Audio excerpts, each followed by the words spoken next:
Quelle délicieuse sensation que celle de la pesanteur.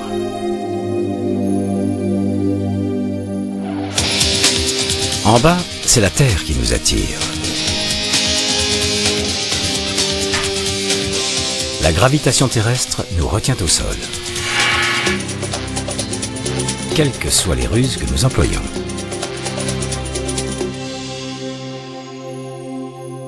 En orbite autour de la Terre, nous sommes peut-être en apesanteur, mais la gravité exerce toujours son attraction.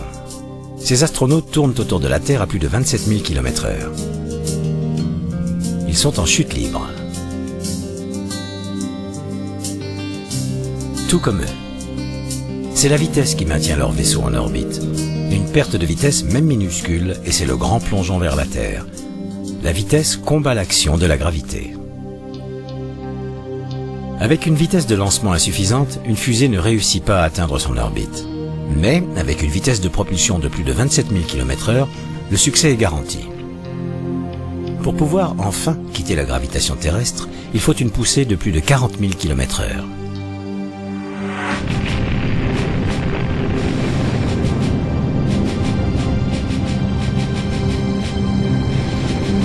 Un objectif atteint par les missions Apollo dans leur voyage vers la Lune. Mais nous voici en 1981, une nouvelle ère plus économe et la navette spatiale américaine. Cet appareil n'a plus besoin des fusées qui allaient vers la Lune et qui nous coûtaient si cher. En revanche, la navette spatiale ne peut pas dépasser l'orbite de la Terre. La navette est réutilisable. Elle décolle comme une fusée, se place sur orbite comme une station spatiale et rentre dans l'atmosphère comme un chariot de feu. Des milliers de tuiles en céramique empêchent le vaisseau de se désintégrer dans la haute atmosphère. La navette atterrit comme un planeur.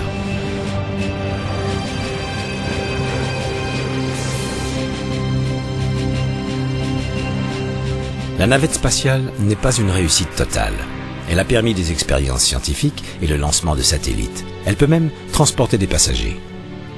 Mais en 1986, c'est la catastrophe. Un joint d'étanchéité s'est rompu. Toutes les personnes à bord sont tuées. Pendant 2 ans et demi, la navette ne vole plus.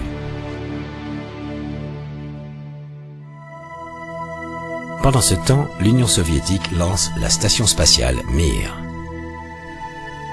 À 400 km de la Terre, Mir a été mise sur orbite pour ne plus jamais revenir. C'est un véritable laboratoire du ciel. Elle est ravitaillée par des navettes et entretenue par les cosmonautes. Quand la navette américaine reprend les affaires, elle réussit plusieurs arrimages avec Mir, 9 pour les années 90. Les Américains et les Russes partagent les joies et les difficultés de la vie dans l'espace.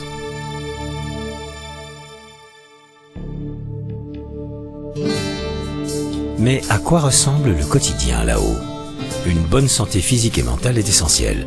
La sélection est rigoureuse, car on y vit dans une sorte de bocal.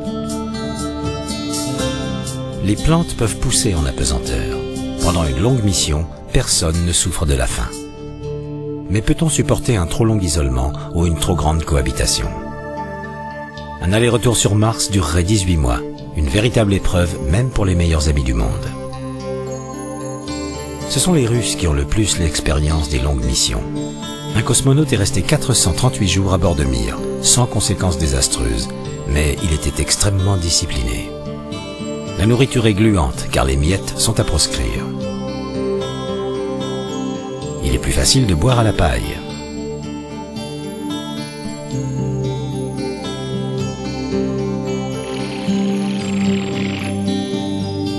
L'appétit a besoin d'être stimulé, car dans l'espace, l'air chaud ne monte pas, la cuisine n'a donc pas d'arôme. La seule solution est alors un menu très épicé. Pour dormir, il faut être soit dans un sac accroché à la structure de la navette, soit dans une petite alcôve pour un peu plus d'intimité. Mir fait le tour de la Terre en 90 minutes, ce qui fait chaque jour 16 couchers de soleil et 16 levées de soleil. Mais l'équipage garde un rythme de 24 heures par jour.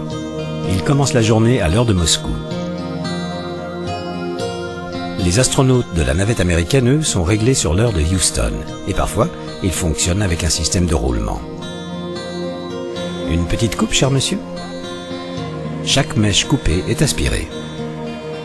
Quand la gravitation est nulle, il est essentiel de garder un environnement propre, car rien ne retombe au sol. Voici les toilettes haute performance de la navette. Officiellement appelée système de collecte des déchets, elles coûtent 15 millions de dollars. Celles de Mir sont plus rustiques, mais il y en a 2 au lieu d'une seule sur la navette. Se faire un shampoing sans eau n'est pas une mince affaire.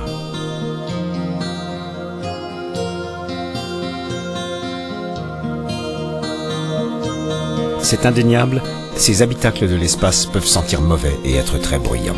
Mais les équipages s'y font vite.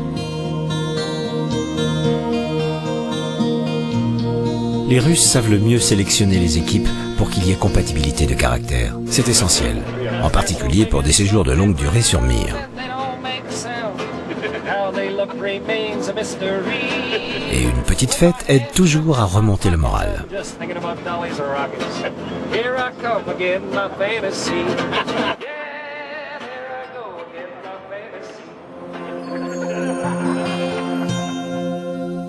Que ce soit pour le travail ou pour se détendre, regarder la Terre est un des charmes de la vie en orbite.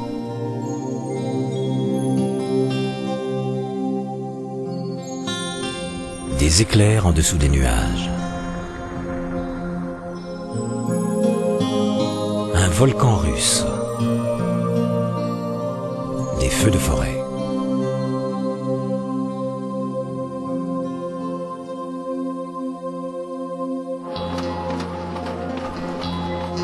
Pour éviter que les muscles ne s'atrophient, faire de l'exercice est primordial. La pesanteur n'est pas un état naturel pour le corps. Les muscles ont besoin de prendre appui sur quelque chose. Pour un long séjour, les astronautes doivent s'entraîner régulièrement.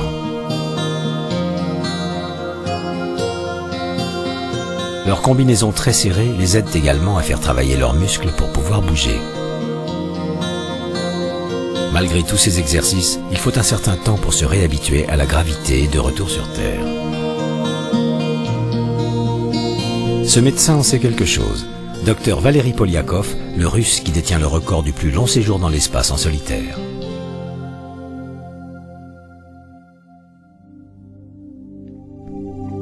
L'espace est un vide qui nous est inconnu. Sortir dans l'espace n'a rien à voir avec une petite promenade dans un parc. Mir vieillit et de plus en plus d'incidents se manifestent. Le feu, des pannes d'ordinateurs et des panneaux solaires qui n'en font qu'à leur tête. Les réparations extérieures deviennent inévitables. En 1997, un module de chargement est entré en collision avec l'un des panneaux solaires. Personne n'est blessé, mais Mir est plongé dans le noir pendant plusieurs heures, ce qui pose un véritable problème pour cette très vieille station.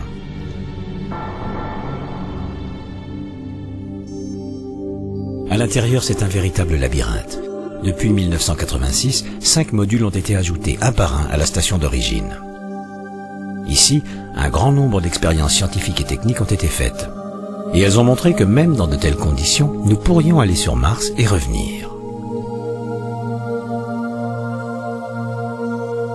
Mir est une porte ouverte sur l'avenir. Le rôle de la navette est différent.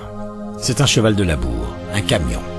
Il lance des satellites et les récupère quand ils ont besoin d'être réparés. Cartographie, expériences scientifiques, projets commerciaux et militaires, voilà tout ce dont s'occupe la navette. Cela semble merveilleux, mais travailler et vivre dans l'espace peut devenir pesant et inconfortable. Les astronautes de la navette et les cosmonautes de Mir sont les pionniers de l'espace. Mais un jour viendra où vivre en orbite autour de la Terre et voyager vers d'autres planètes sera à la portée de tous.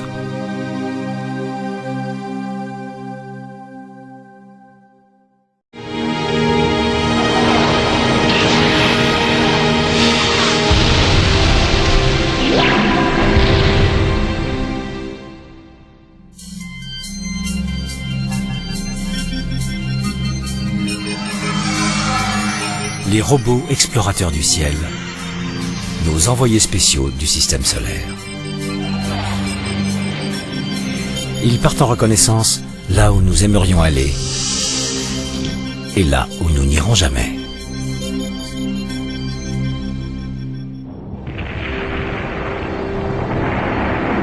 En route vers Mars, la première destination sur la liste.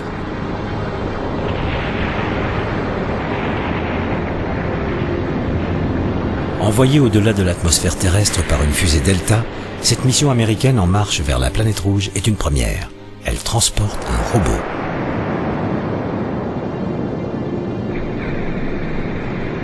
Étape par étape, comme un insecte émergeant de sa chrysalide, cet explorateur planétaire se dépouille de son ogive et de ses propulseurs.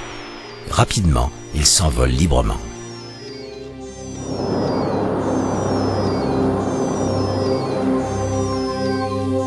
Au fur et à mesure que la Terre s'éloigne, une aile se déploie. C'est le panneau solaire, la source d'énergie du vaisseau qui permet de transmettre ses signaux à la tour de contrôle.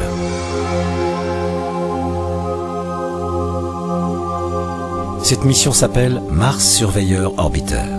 Comme son nom l'indique, elle consiste à se placer sur une orbite martienne et surveiller la planète, ce qui n'avait jamais été fait auparavant.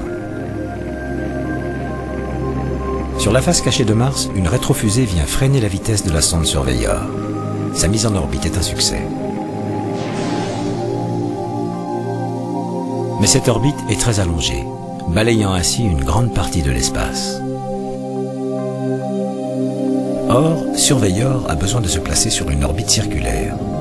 Une solution à ce problème, le panneau solaire. Au point de son orbite le plus proche de Mars, le panneau se transforme en aérofrein dans l'atmosphère supérieure. Car ce n'est qu'avec une orbite circulaire que Surveyor peut effectuer au mieux sa mission de surveillance.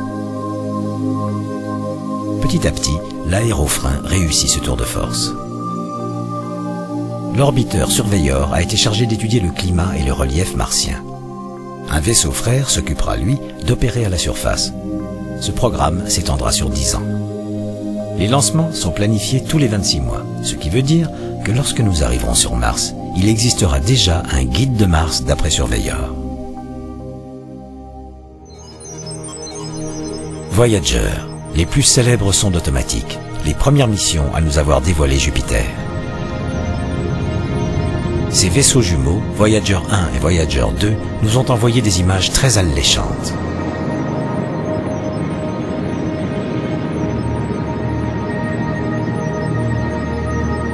Lancés en 1977, les sondes ont vogué vers les planètes géantes gazeuses. Saturne et ses fameux anneaux.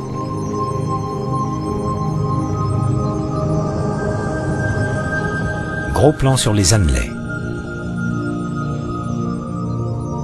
Et cette étonnante approche réalisée par Voyager 1. Saturne a été l'apogée de Voyager 1. Une fois sa mission accomplie, il est sorti du système solaire. Voyager 2 se dirige vers les planètes géantes les plus lointaines. Après un voyage de 5 ans, voici Uranus. Et son petit satellite cabossé, Miranda. Cette animation de Miranda provient des données fournies par Voyager. À une telle distance du Soleil, Voyager compte plus sur l'énergie nucléaire que sur l'énergie solaire. 1989, Neptune, la dernière des géantes. Voyager aura passé plus de 12 ans dans l'espace. Voici une image accélérée du pôle sud de Neptune. Voyager décrit un dernier arc de cercle au-dessus du pôle nord et c'est la fin de sa mission. Un triomphe pour les États-Unis. Voyager 2 se dirige vers l'espace interstellaire. Tout comme son double, Voyager 1, il disparaît à jamais dans le cosmos.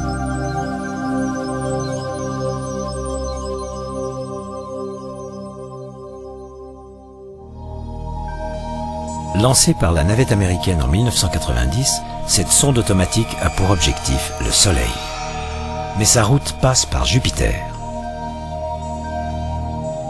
Là, grâce à l'assistance gravitationnelle, le vaisseau est catapulté vers le Soleil. Cette mission s'appelle Ulysse. Son but est de survoler directement les pôles solaires. Ulysse y parvient et la recherche avance.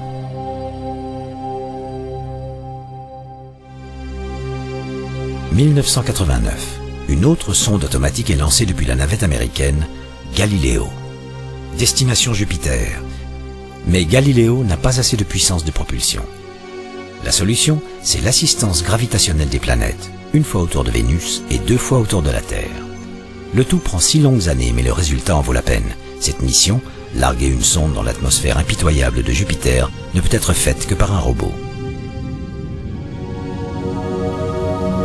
Télécommandée depuis la Terre, la sonde se déploie.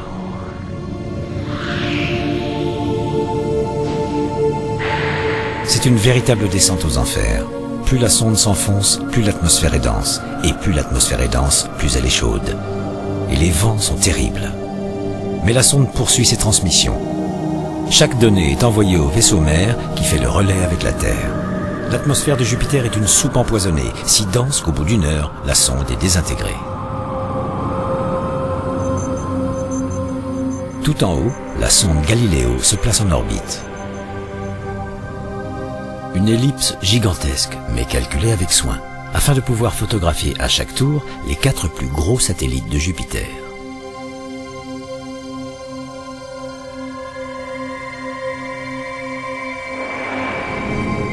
Les passages de Galileo ont rapporté des images spectaculaires.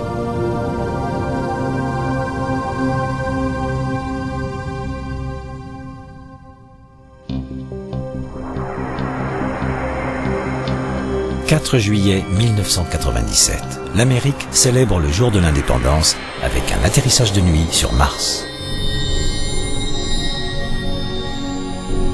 C'est un robot plein de vie. Le plus courageux des engins va fouler le sol de la planète rouge, Mars Pathfinder. Il se pose sur une ancienne plaine alluviale. La technologie embarquée à son bord nous transmet 16 500 images et plus de 2,5 milliards d'informations. Mais tout d'abord, il y a le dégonflage des coussins protecteurs.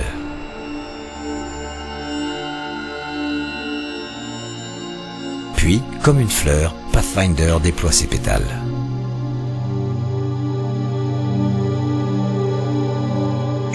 À l'aube, il utilise l'énergie solaire et reprend contact avec la Terre. Il en a aussi besoin pour travailler. Pathfinder a des caméras stéréo. Une image couleur est produite en passant la lumière d'un objectif à travers 3 filtres. Le processus est répété avec la lumière venant d'un deuxième objectif. Là, il y a 2 images de la même scène. Une fois les 2 images mélangées, on voit une image en 3 dimensions du site d'atterrissage de Pathfinder. Un site qui méritait d'être étudié. Suivons la Jeep de l'espace. Bien que contrôlée depuis la Terre, la Jeep peut se diriger toute seule. La durée des batteries est telle que la mission dure 4 fois plus longtemps que prévu. Le seul problème qu'elle rencontre vient d'une erreur de conduite, le premier accident de la route martien. Mais parfois, les problèmes sont plus sérieux. La fusée Ariane, avec à son bord 4 robots sondes, n'atteindra jamais son orbite.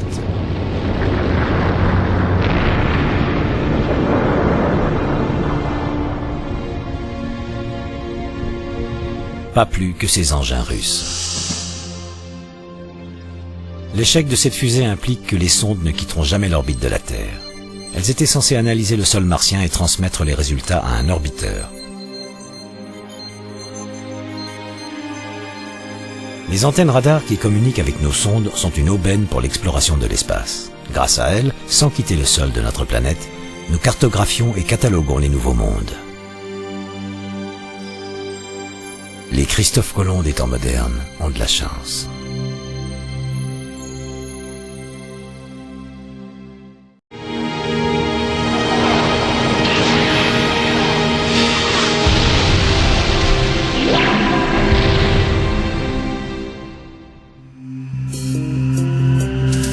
La navette du futur.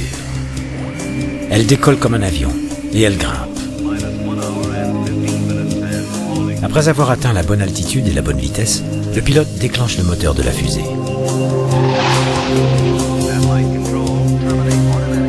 La navette du futur est dans l'espace. De l'aéroport à l'orbite spatiale, un bond tout en douceur. Un vendredi soir sur la grande roue de l'espace. La navette du futur est au rendez-vous. À moins d'une demi-heure du décollage, c'est le moment d'enregistrer et d'embarquer pour un week-end dans l'espace.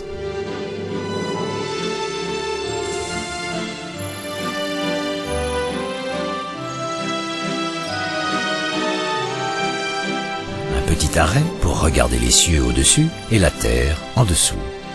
Mais cette grande roue est plus qu'une base de loisirs. C'est un port spatial, une étape pour les voyages vers la Lune.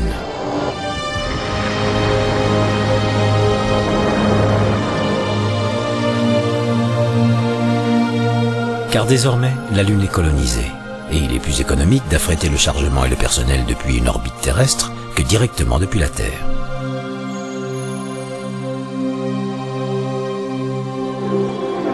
Avec une pesanteur d'un 1/6 de la nôtre, le navire de transport effectue sa descente pour allunir. Ce n'est pas un terrain de camping, c'est une véritable métropole. Des gens y vivent et y travaillent, des scientifiques, des mineurs, des jardiniers.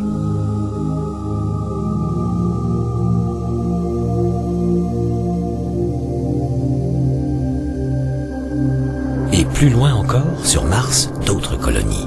Des villes entières sous bulles hermétiques, dessinées sur le modèle des bases lunaires et ravitaillées par elles.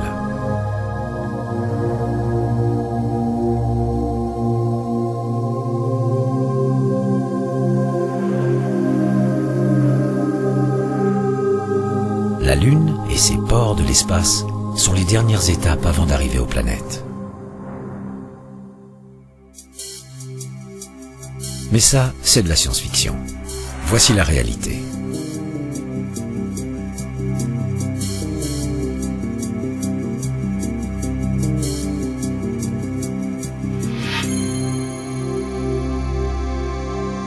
ISS, la Station Spatiale Internationale. Assemblée sur une orbite terrestre à partir d'un module russe, les composants viennent de l'Europe, de l'Amérique, du Canada et du Japon. La station sera finie en 2004.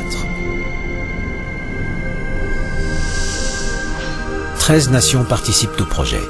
Les équipes seront internationales, avec des engins de ce type, un robot inspecteur en forme de ballon. Il dirige les astronautes dans leur sortie dans l'espace et vérifie la superstructure.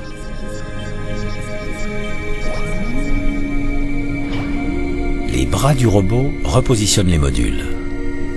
Une technologie nécessaire pour maintenir en place une structure de la taille d'un terrain de football.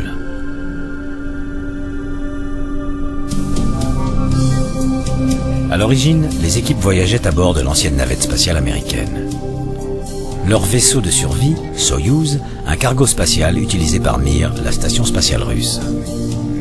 Avec 6 personnes par équipe relayées tous les 90 jours, beaucoup d'espace libre, la vie sur ISS sera très agréable, luxueuse comparée à celle sur Mir. ISS coûte 100 milliards de dollars. Elle prendra le relais de Mir. Son objectif est de tester les effets de la vie dans l'espace sur de longues périodes. Ces tests sont vitaux si un jour nous devons aller sur Mars.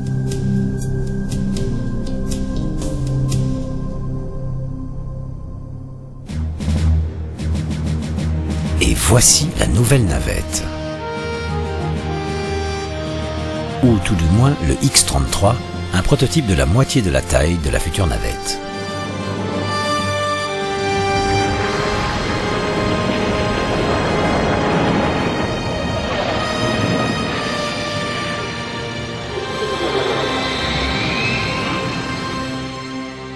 Tandis que la construction de la Station Spatiale Internationale est en cours, des tests de vol sont effectués sur le X-33. C'est le précurseur de Venture Star, la navette qui transportera les chargements de la station, 20 tonnes à la fois. Chaque vol coûtera 10 fois moins cher qu'avec l'ancienne navette. Contrairement à l'ancienne navette, qui larguait à chaque vol son réservoir de carburant et ses propulseurs, Venture Star formera un ensemble compact entièrement réutilisable.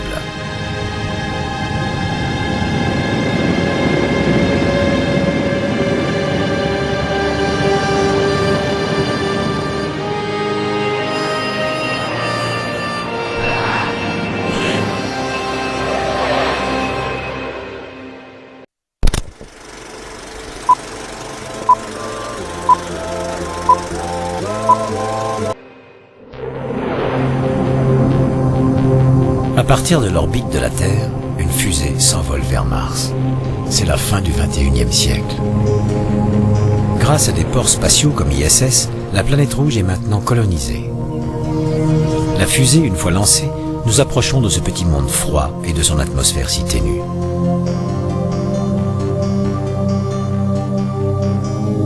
À des millions de kilomètres de la Terre, une ville qui abrite des êtres humains.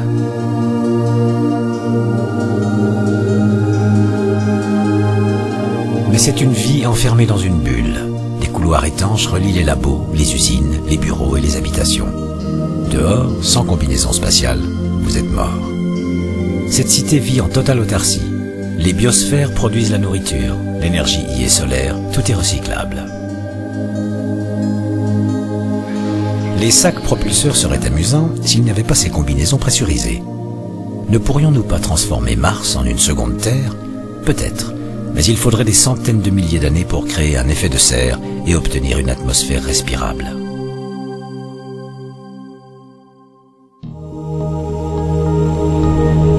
Au départ d'un port spatial du futur, pour aller au-delà de Mars, il faudrait voyager pendant plus de 15 ans pour atteindre Pluton, la planète la plus lointaine.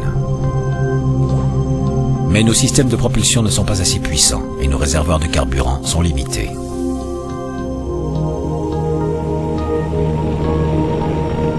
On pourrait utiliser l'énergie solaire, mais en voyageant vers les planètes lointaines, l'énergie diminue. Plus nous voyageons loin, plus la lumière du soleil devient faible.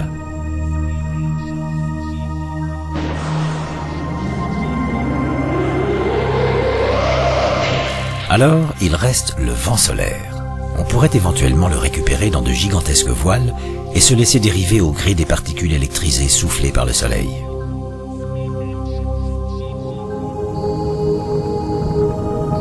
Au-delà du système solaire, nous avons besoin de nouveaux combustibles. En allant à 1/10 de la vitesse de la lumière, il nous faudrait 40 ans pour atteindre l'étoile la plus proche. La propulsion nucléaire ou ionique serait capable de nous donner cette poussée nécessaire, mais pour l'instant, de tels voyages sont pure science-fiction.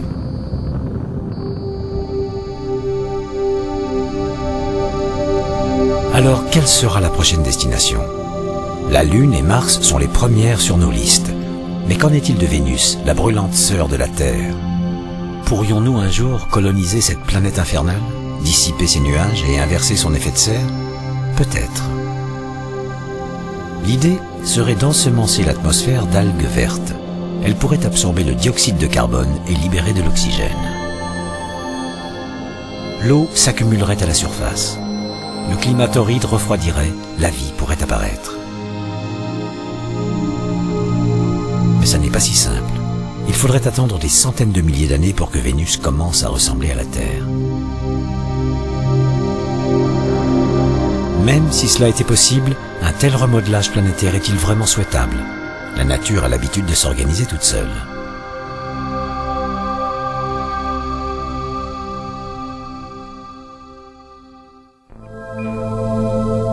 Et maintenant, que pensez-vous de cette idée-là? C'est celle d'Arthur Clarke, le gourou de l'espace. Ériger une tour de 36 000 km de haut à la surface de la Terre.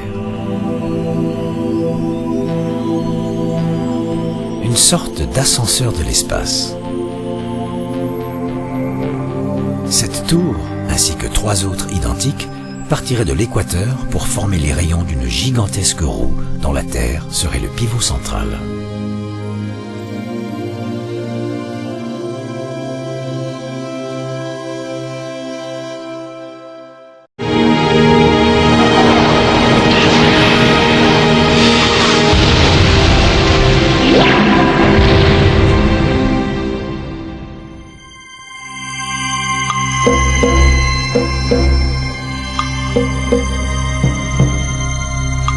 L'astronomie est née de la nécessité de mesurer le temps, c'est-à-dire de connaître la date, les saisons, savoir quand semer et quand se préparer pour l'hiver.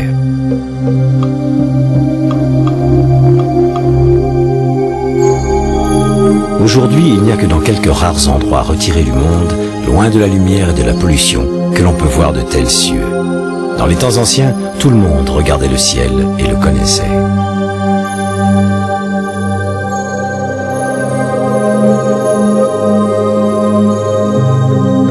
Comme leurs ancêtres, ces chasseurs-cueilleurs d'aujourd'hui utilisent le soleil pour lire l'heure. Ils connaissent chaque mouvement du ciel.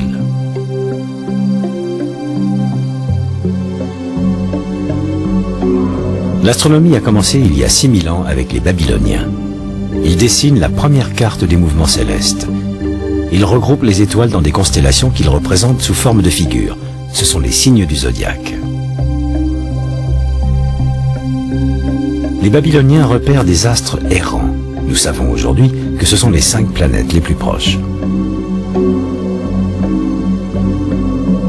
Au même moment, en Chine, les astronomes cartographient très soigneusement le cosmos, enregistrant des phénomènes tels que les comètes.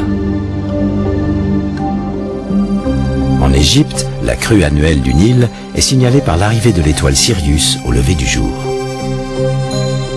De tels cycles sont peut-être l'œuvre des dieux, mais les Égyptiens avaient du bon sens. Ils divisent leur calendrier astronomique en 365 jours.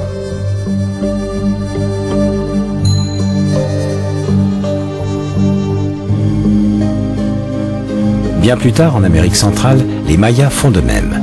Mais leur dieu guerrier, Vénus, donne un calendrier très différent, 584 jours. Il est basé sur les mouvements cycliques de la planète. Quant à la mécanique du ciel, en voici une version hindoue. Notre monde est supporté par 4 éléphants sur le dos d'une tortue dans un océan de lait entouré par un serpent.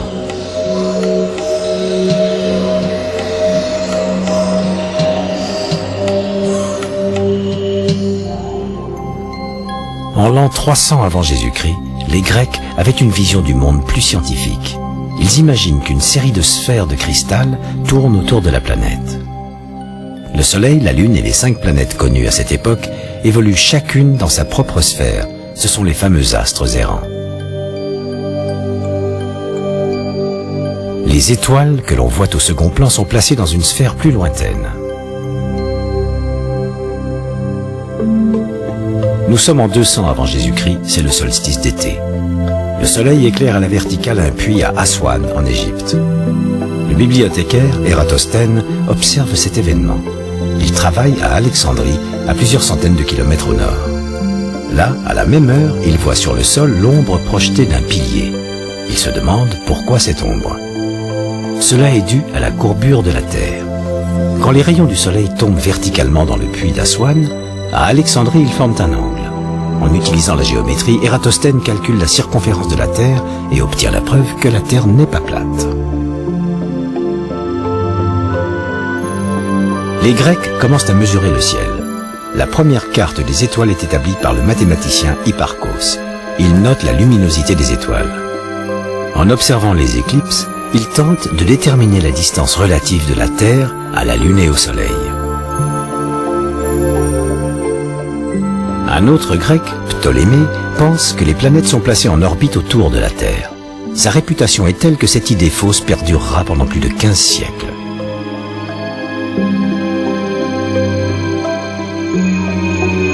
Mais comment Ptolémée explique-t-il le mouvement des planètes alors que le reste des étoiles se déplace dans le ciel de façon plus régulière? Pourquoi ces planètes vagabondes effectuent-elles des sortes de petites marches arrière?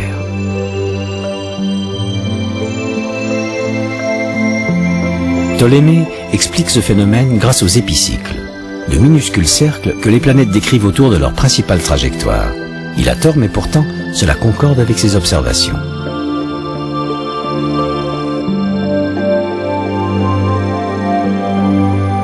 Au XVIe siècle, Nicolas Copernic explique le phénomène en mettant le Soleil au centre du système solaire. Remarquable travail pour un ecclésiastique polonais qui ne pratiquait l'astronomie que pour son plaisir. Copernic imagine 5 planètes décrivant des orbites circulaires autour du Soleil et la Lune en orbite circulaire autour de la Terre. L'Allemand Johannes Kepler affine cette idée au début du XVIIe siècle. Il définit 3 lois. La première est que les planètes décrivent des orbites elliptiques et non circulaires autour du Soleil.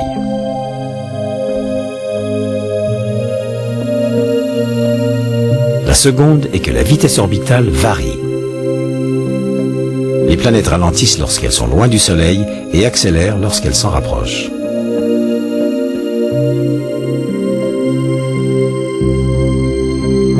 La troisième loi de Kepler est la suivante. Plus une planète est proche du Soleil, plus elle se déplace rapidement sur son orbite.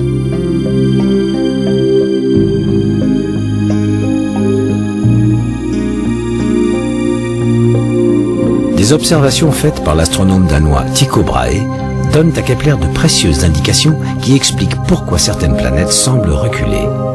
Ici, notre planète bleue est en train de dépasser Mars, la planète rouge. Lorsque cela arrive, on a l'impression que Mars recule.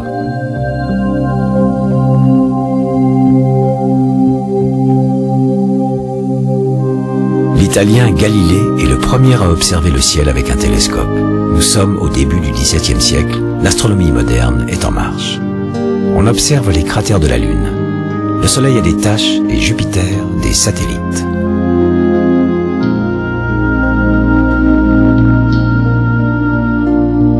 Le Hollandais Christian Huygens découvre le plus gros satellite de Saturne et il note à juste titre que les anneaux ne sont pas attachés à la planète. Cet homme repère un vide entre les anneaux. C'est Giovanni Cassini, un astronome français d'origine italienne. Son observation date de 1675 et aujourd'hui encore, cette zone porte son nom, la division de Cassini.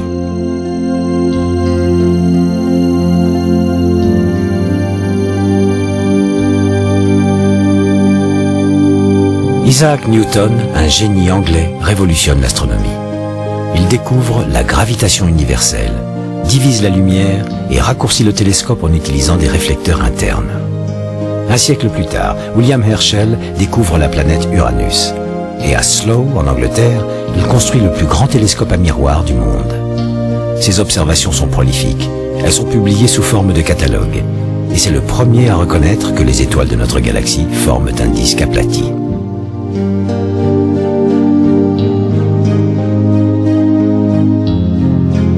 En Irlande, le troisième comte de Ross construit un télescope encore plus grand. Fixé entre des murs de pierre, la construction s'achève en 1845 au château de Birr. Le réflecteur de Ross entrevoit des galaxies au-delà de la nôtre.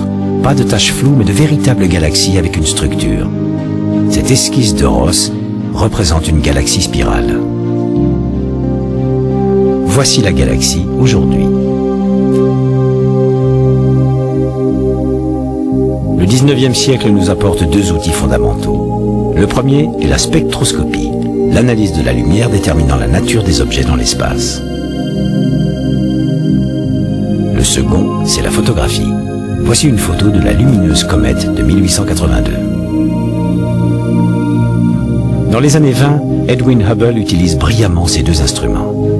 Au mont Wilson, en Californie, son gigantesque télescope enregistre les galaxies les unes après les autres et le fait que toutes s'éloignent très vite dans le même sens. Là où les instruments optiques ne voient rien, les radiotélescopes prennent le relais. Ces sortes de cuvettes explorent et remontent le temps, jusqu'au Big Bang, le flash originel qui confirme la théorie de l'univers en expansion.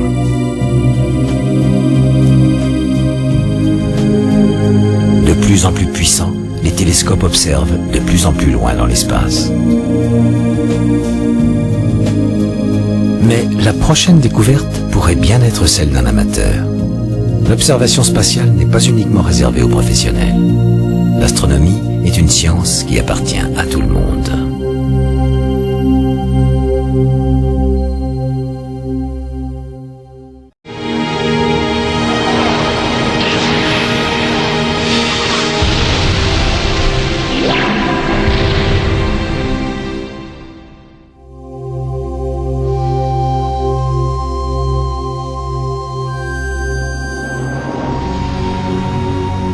Le Soleil est la lumière de notre vie.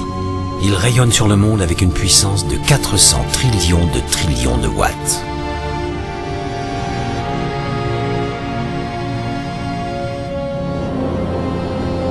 À chaque seconde, il convertit 4 millions de tonnes de sa masse en énergie. Il émet de la chaleur, mais aussi de la lumière, depuis les rayons X jusqu'aux ondes radio. Tandis que l'hydrogène est transformé en hélium et que des éruptions de gaz jaillissent dans l'espace, le Soleil émet aussi quelque chose de plus diffus. Le vent solaire, un courant continu de particules électrisées. Il faut à ces particules environ 4 jours pour atteindre la Terre, mais elles ne la touchent jamais. Nous en sommes protégés par un champ magnétique, la magnétosphère, une grande bulle qui dévie le vent solaire comme la proue d'un navire.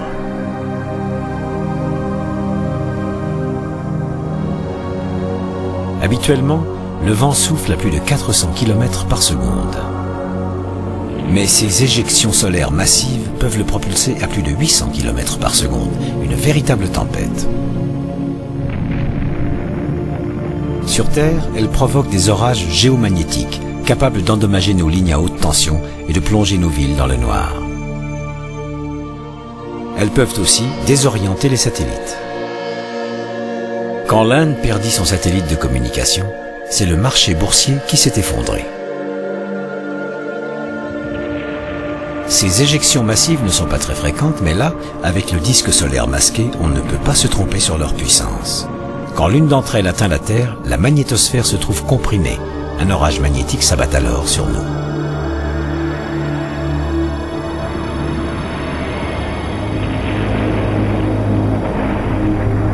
Au milieu de ces énormes éruptions, le Soleil émet un courant plus régulier de particules électrisées. Elles n'approchent la Terre qu'au niveau des pôles, là où les lignes de force magnétique les canalisent en direction de notre planète.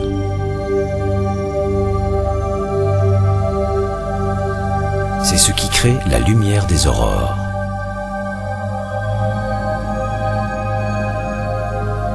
Vue d'un satellite, voici une aurore boréale, un ovale de particules électrisées en réaction avec les couches supérieures de notre atmosphère. L'aurore boréale encercle les régions du pôle Nord. Vers le pôle Sud, c'est l'aurore australe.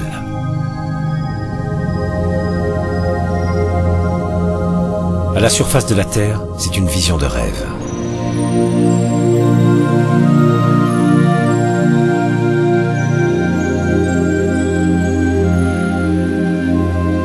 Nous voyons l'effet des particules électrisées tombant en spirale le long des lignes de force magnétique. Elles entrent en collision avec les atomes et les molécules d'hydrogène et d'azote. Comme leur intensité varie, la couleur varie également.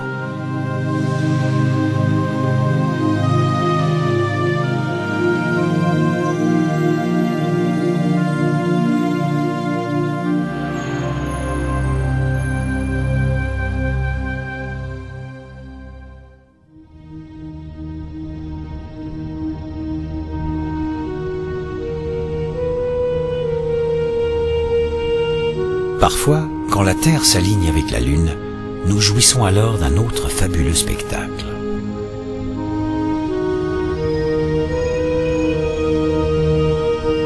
Ces images célestes nous captivent depuis la nuit des temps, car c'est le Soleil, la lumière de notre vie, qui en est l'acteur principal.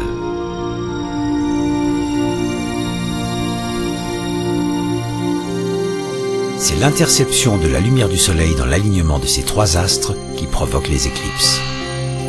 Le corps qui intercepte, ici la Terre, projette une ombre. Pour comprendre la mécanique d'une éclipse, commençons par observer une éclipse de Lune. L'orbite de la Lune autour de la Terre est inclinée de 5 degrés par rapport à l'horizontale, c'est-à-dire l'écliptique. Durant chaque cycle de 27 jours, la Lune coupe 2 fois l'écliptique en des points appelés nœuds. Ici. Et ici. Imaginons que le Soleil brille depuis le bas de l'écran. Une éclipse ne se produit que lorsque la Terre et la Lune sont sur un de ces nœuds. Une éclipse de Lune.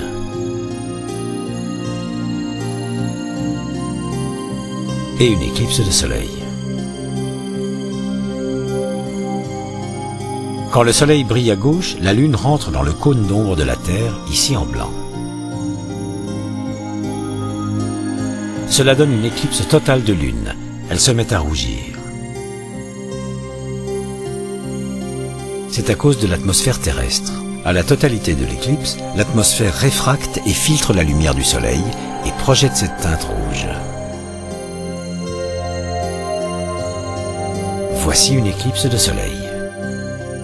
Comme l'orbite de la Lune est légèrement elliptique, l'éclipse n'est pas totale. La Lune est au point le plus éloigné de la Terre et le cône d'ombre ne nous atteint pas tout à fait.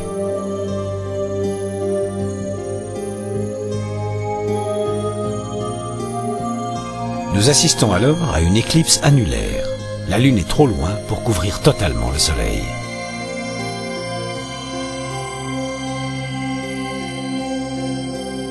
Il en va de même sur Mars. Phobos, son petit satellite, n'arrive jamais à atteindre le point idéal pour créer une éclipse totale.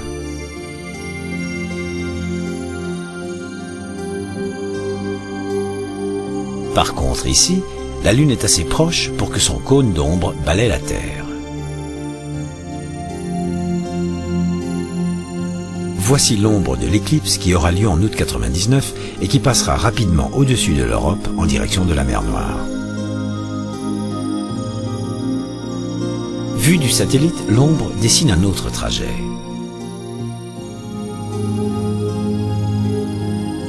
Le cône d'ombre traverse la surface de la Terre à la vitesse du Concorde, c'est-à-dire à 2000 km/h, mais il peut aller 3 fois plus vite.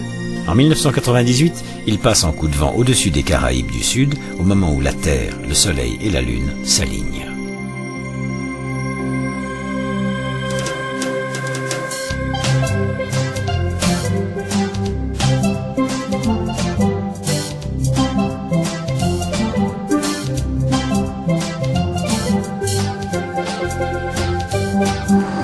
L'île de Curaçao. Des gens venant du monde entier se rassemblent pour voir une éclipse totale de soleil.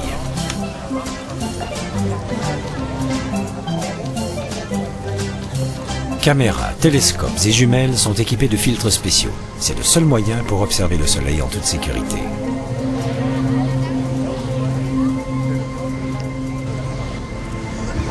Premier contact.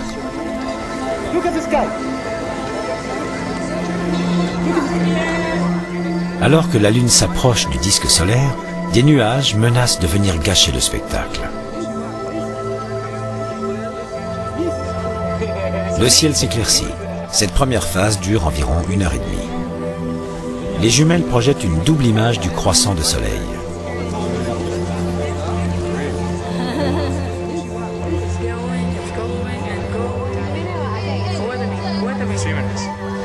L'éclipse totale n'est pas loin.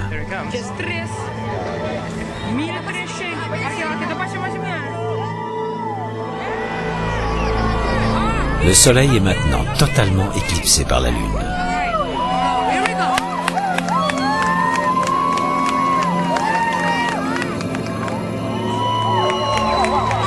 Il faut tout de suite enlever les filtres. 3 minutes et demie totalement magiques pendant lesquelles chacun peut voir la couronne, c'est-à-dire l'atmosphère externe du Soleil. La Lune couvre exactement le disque solaire. Pourtant, elle est 400 fois plus petite que le Soleil, mais elle est 400 fois plus proche de la Terre que lui. Ici, grâce à l'éclipse, on voit les planètes Mercure et Jupiter.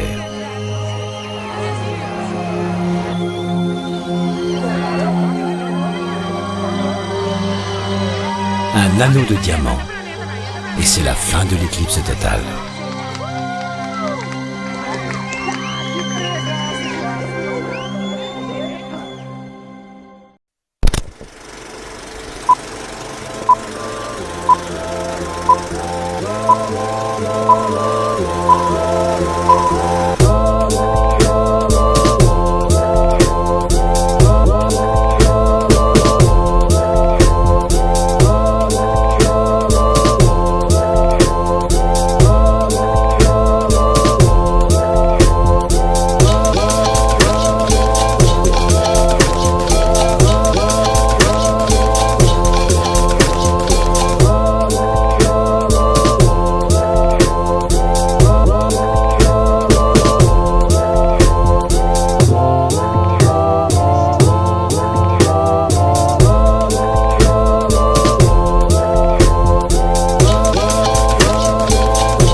Quelle délicieuse sensation que celle de l'apesanteur.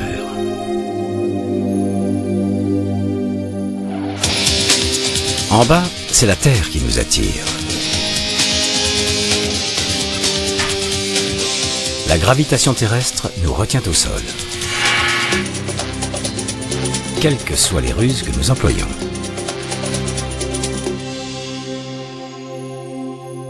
En orbite autour de la Terre, nous sommes peut-être en apesanteur, mais la gravité exerce toujours son attraction. Ces astronautes tournent autour de la Terre à plus de 27 000 km/h. Ils sont en chute libre. Tout comme eux. C'est la vitesse qui maintient leur vaisseau en orbite. Une perte de vitesse, même minuscule, et c'est le grand plongeon vers la Terre. La vitesse combat l'action de la gravité. Avec une vitesse de lancement insuffisante, une fusée ne réussit pas à atteindre son orbite.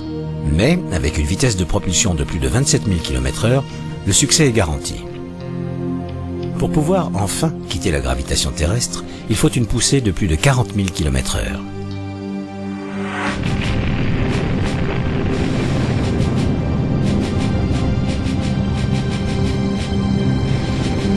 Un objectif atteint par les missions Apollo dans leur voyage vers la Lune. Mais nous voici en 1981, une nouvelle ère plus économe et la navette spatiale américaine. Cet appareil n'a plus besoin des fusées qui allaient vers la Lune et qui nous coûtaient si cher. En revanche, la navette spatiale ne peut pas dépasser l'orbite de la Terre. La navette est réutilisable. Elle décolle comme une fusée, se place sur orbite comme une station spatiale et rentre dans l'atmosphère comme un chariot de feu. Des milliers de tuiles en céramique empêchent le vaisseau de se désintégrer dans la haute atmosphère. La navette atterrit comme un planeur.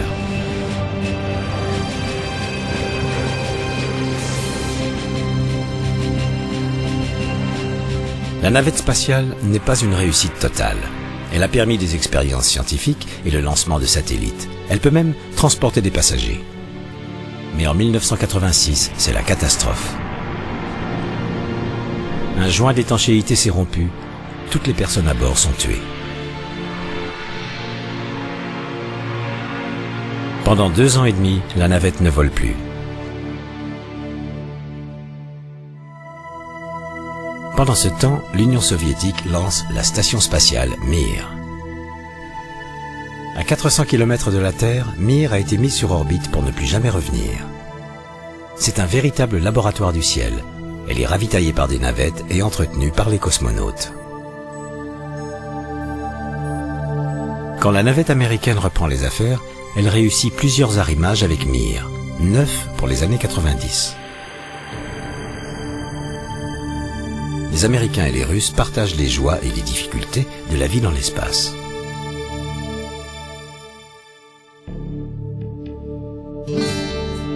Mais à quoi ressemble le quotidien là-haut ? Une bonne santé physique et mentale est essentielle.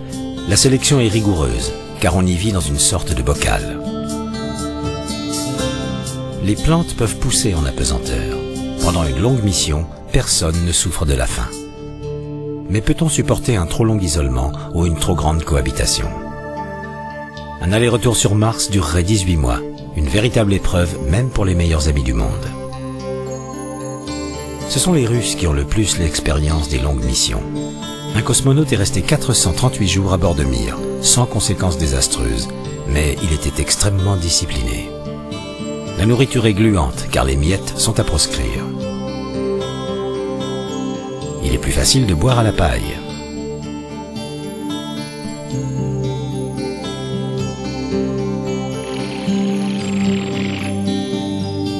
L'appétit a besoin d'être stimulé, car dans l'espace, l'air chaud ne monte pas, la cuisine n'a donc pas d'arôme.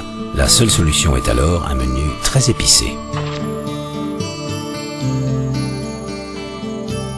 Pour dormir, il faut être soit dans un sac accroché à la structure de la navette, soit dans une petite alcôve pour un peu plus d'intimité.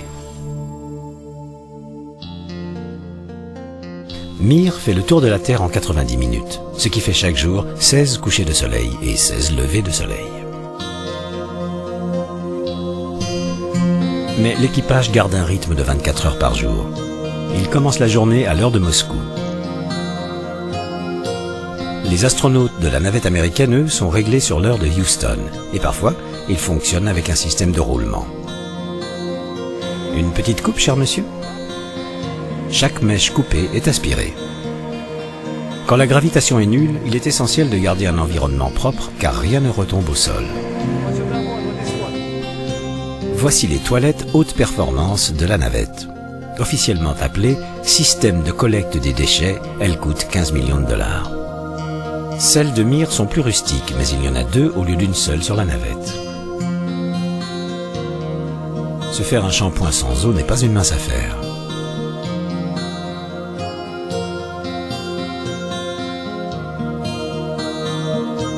C'est indéniable, ces habitacles de l'espace peuvent sentir mauvais et être très bruyants. Mais les équipages s'y font vite. Les Russes savent le mieux sélectionner les équipes pour qu'il y ait compatibilité de caractère. C'est essentiel, en particulier pour des séjours de longue durée sur Mir. Et une petite fête aide toujours à remonter le moral.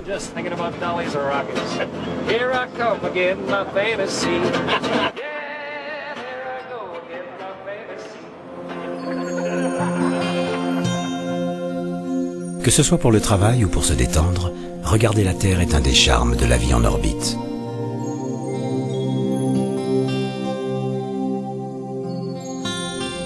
Des éclairs en dessous des nuages. Un volcan russe. Des feux de forêt.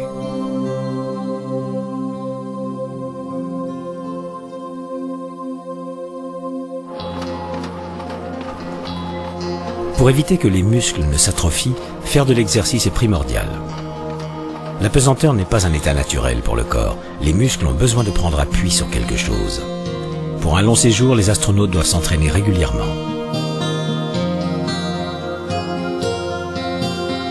Leur combinaison très serrée les aide également à faire travailler leurs muscles pour pouvoir bouger. Malgré tous ces exercices, il faut un certain temps pour se réhabituer à la gravité de retour sur Terre. Ce médecin en sait quelque chose.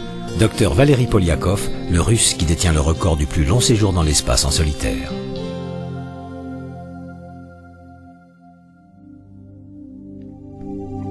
L'espace est un vide qui nous est inconnu.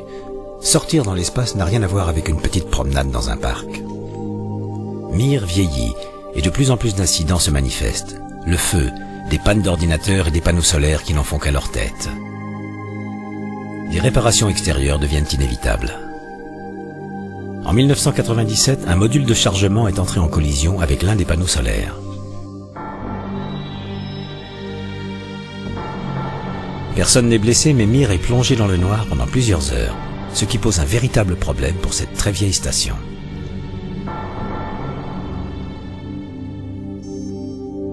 À l'intérieur, c'est un véritable labyrinthe. Depuis 1986, 5 modules ont été ajoutés un par un à la station d'origine. Ici, un grand nombre d'expériences scientifiques et techniques ont été faites. Et elles ont montré que même dans de telles conditions, nous pourrions aller sur Mars et revenir. Mir est une porte ouverte sur l'avenir. Le rôle de la navette est différent. C'est un cheval de labour, un camion. Il lance des satellites et les récupère quand ils ont besoin d'être réparés. Cartographie, expériences scientifiques, projets commerciaux et militaires, voilà tout ce dont s'occupe la navette. Cela semble merveilleux, mais travailler et vivre dans l'espace peut devenir pesant et inconfortable. Les astronautes de la navette et les cosmonautes de Mir sont les pionniers de l'espace. Mais un jour viendra où vivre en orbite autour de la Terre et voyager vers d'autres planètes sera à la portée de tous.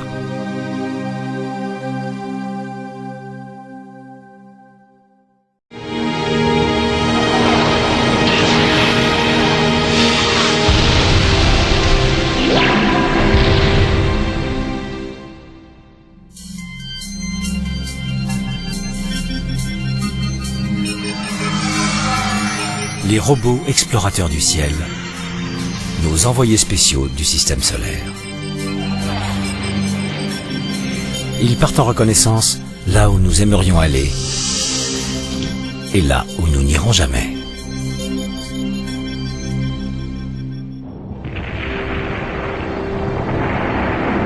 En route vers Mars, la première destination sur la liste.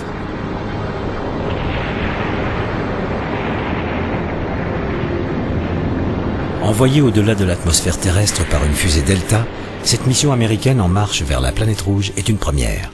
Elle transporte un robot.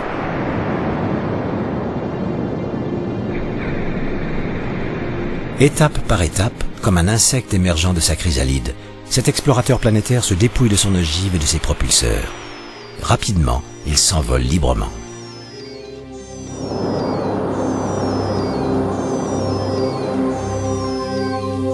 Au fur et à mesure que la Terre s'éloigne, une aile se déploie. C'est le panneau solaire, la source d'énergie du vaisseau qui permet de transmettre ses signaux à la tour de contrôle.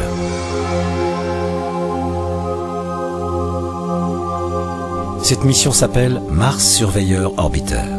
Comme son nom l'indique, elle consiste à se placer sur une orbite martienne et surveiller la planète, ce qui n'avait jamais été fait auparavant. Sur la face cachée de Mars, une rétrofusée vient freiner la vitesse de la sonde Surveyor. Sa mise en orbite est un succès. Mais cette orbite est très allongée, balayant ainsi une grande partie de l'espace. Or, Surveyor a besoin de se placer sur une orbite circulaire. Une solution à ce problème, le panneau solaire. Au point de son orbite le plus proche de Mars, le panneau se transforme en aérofrein dans l'atmosphère supérieure. Car ce n'est qu'avec une orbite circulaire que Surveyor peut effectuer au mieux sa mission de surveillance. Petit à petit, l'aérofrein réussit ce tour de force. L'orbiteur Surveyor a été chargé d'étudier le climat et le relief martien. Un vaisseau frère s'occupera, lui, d'opérer à la surface. Ce programme s'étendra sur 10 ans. Les lancements sont planifiés tous les 26 mois, ce qui veut dire que lorsque nous arriverons sur Mars, il existera déjà un guide de Mars d'après Surveyor. Voyager, les plus célèbres sondes automatiques, les premières missions à nous avoir dévoilé Jupiter. Ces vaisseaux jumeaux, Voyager 1 et Voyager 2, nous ont envoyé des images très alléchantes.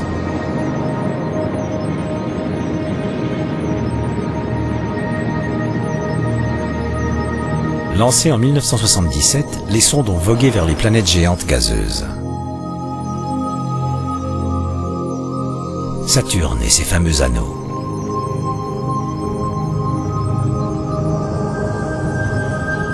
Gros plan sur les annelets. Et cette étonnante approche réalisée par Voyager 1. Saturne a été l'apogée de Voyager 1. Une fois sa mission accomplie, il est sorti du système solaire. Voyager 2 se dirige vers les planètes géantes les plus lointaines.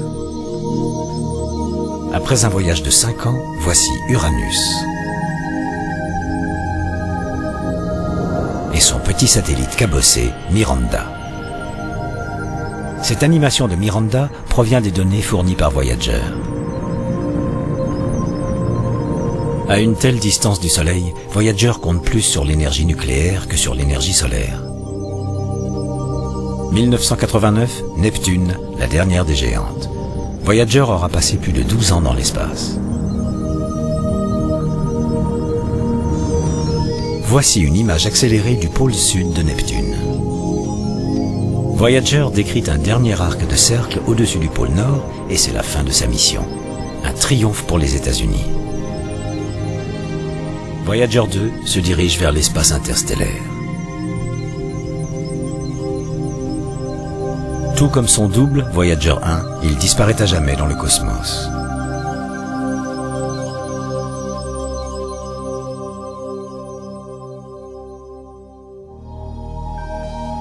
Lancée par la navette américaine en 1990, cette sonde automatique a pour objectif le Soleil. Mais sa route passe par Jupiter. Là, grâce à l'assistance gravitationnelle, le vaisseau est catapulté vers le Soleil.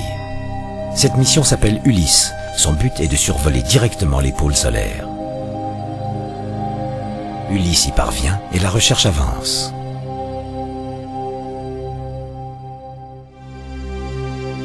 « 1989, une autre sonde automatique est lancée depuis la navette américaine Galileo. Destination Jupiter. Mais Galileo n'a pas assez de puissance de propulsion. La solution, c'est l'assistance gravitationnelle des planètes, une fois autour de Vénus et 2 fois autour de la Terre. Le tout prend 6 longues années, mais le résultat en vaut la peine. Cette mission, larguer une sonde dans l'atmosphère impitoyable de Jupiter, ne peut être faite que par un robot. Télécommandée depuis la Terre, la sonde se déploie.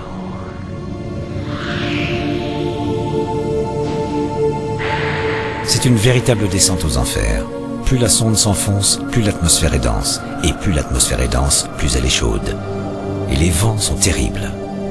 Mais la sonde poursuit ses transmissions. Chaque donnée est envoyée au vaisseau mère qui fait le relais avec la Terre. L'atmosphère de Jupiter est une soupe empoisonnée, si dense qu'au bout d'1 heure, la sonde est désintégrée. Tout en haut, la sonde Galileo se place en orbite. Une ellipse gigantesque, mais calculée avec soin, afin de pouvoir photographier à chaque tour les 4 plus gros satellites de Jupiter.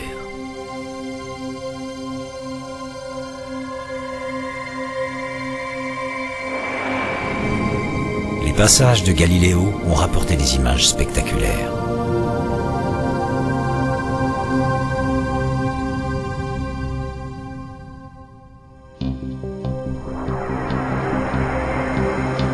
« 4 juillet 1997, l'Amérique célèbre le jour de l'indépendance avec un atterrissage de nuit sur Mars. C'est un robot plein de vie. Le plus courageux des engins va fouler le sol de la planète rouge, Mars Pathfinder. Il se pose sur une ancienne plaine alluviale. La technologie embarquée à son bord nous transmet 16 500 images et plus de 2,5 milliards d'informations. Mais tout d'abord, il y a le dégonflage des coussins protecteurs.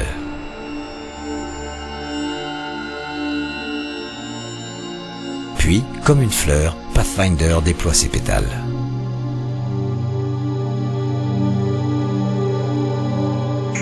À l'aube, il utilise l'énergie solaire et reprend contact avec la Terre. Il en a aussi besoin pour travailler. Pathfinder a des caméras stéréo. Une image couleur est produite en passant la lumière d'un objectif à travers 3 filtres. Le processus est répété avec la lumière venant d'un deuxième objectif. Là, il y a 2 images de la même scène. Une fois les 2 images mélangées, on voit une image en 3 dimensions du site d'atterrissage de Pathfinder. Un site qui méritait d'être étudié. Suivons la Jeep de l'espace. Bien que contrôlée depuis la Terre, la Jeep peut se diriger toute seule. La durée des batteries est telle que la mission dure 4 fois plus longtemps que prévu.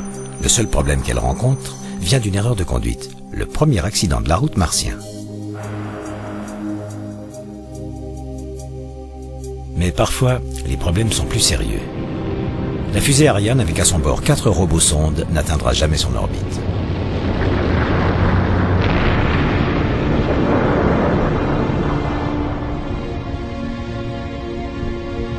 Pas plus que ces engins russes.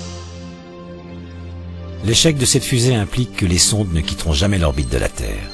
Elles étaient censées analyser le sol martien et transmettre les résultats à un orbiteur. Les antennes radar qui communiquent avec nos sondes sont une aubaine pour l'exploration de l'espace. Grâce à elles, sans quitter le sol de notre planète, nous cartographions et cataloguons les nouveaux mondes. Les Christophe Colomb des temps modernes ont de la chance.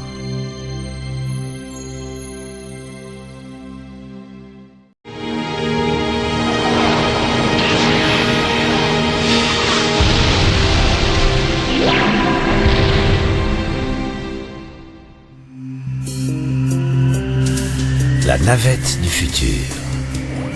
Elle décolle comme un avion et elle grimpe.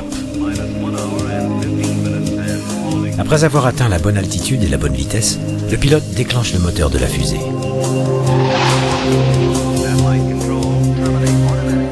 La navette du futur est dans l'espace.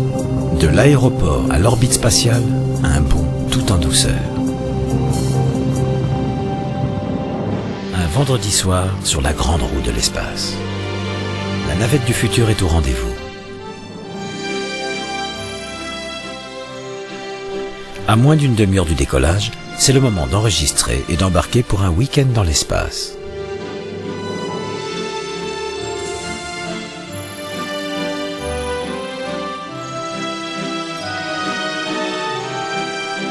Un petit arrêt pour regarder les cieux au-dessus et la Terre en dessous.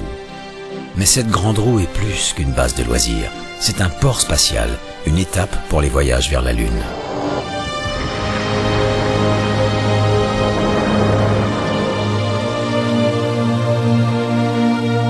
Car désormais, la Lune est colonisée, et il est plus économique d'affréter le chargement et le personnel depuis une orbite terrestre que directement depuis la Terre.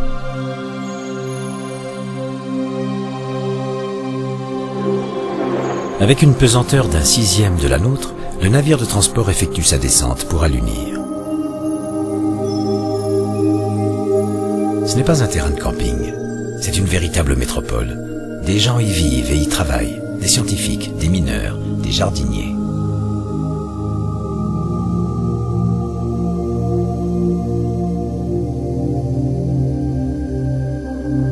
Et plus loin encore, sur Mars, d'autres colonies. Des villes entières sous bulles hermétiques, dessinées sur le modèle des bases lunaires et ravitaillées par elles.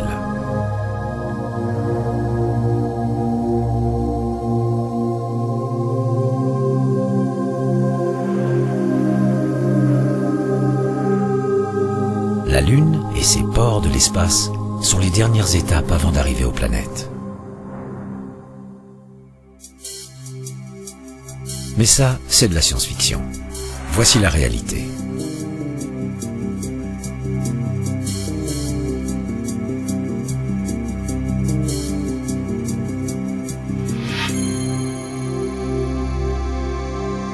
ISS, la Station Spatiale Internationale.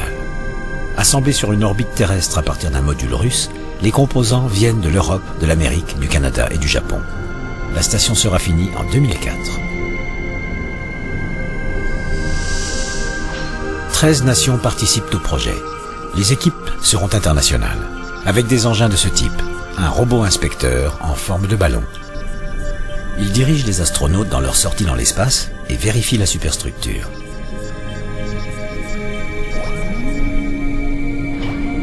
Les bras du robot repositionnent les modules.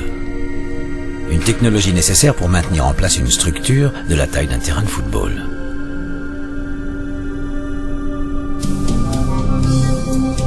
À l'origine, les équipes voyageaient à bord de l'ancienne navette spatiale américaine. Leur vaisseau de survie, Soyouz, un cargo spatial utilisé par Mir, la station spatiale russe. Avec 6 personnes par équipe relayées tous les 90 jours, beaucoup d'espace libre, la vie sur ISS sera très agréable, luxueuse comparée à celle sur Mir. ISS coûte 100 milliards de dollars. Elle prendra le relais de Mir. Son objectif est de tester les effets de la vie dans l'espace sur de longues périodes. Ces tests sont vitaux si un jour nous devons aller sur Mars.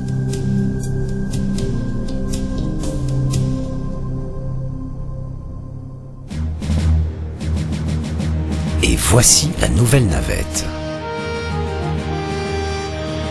Ou tout du moins le X-33, un prototype de la moitié de la taille de la future navette.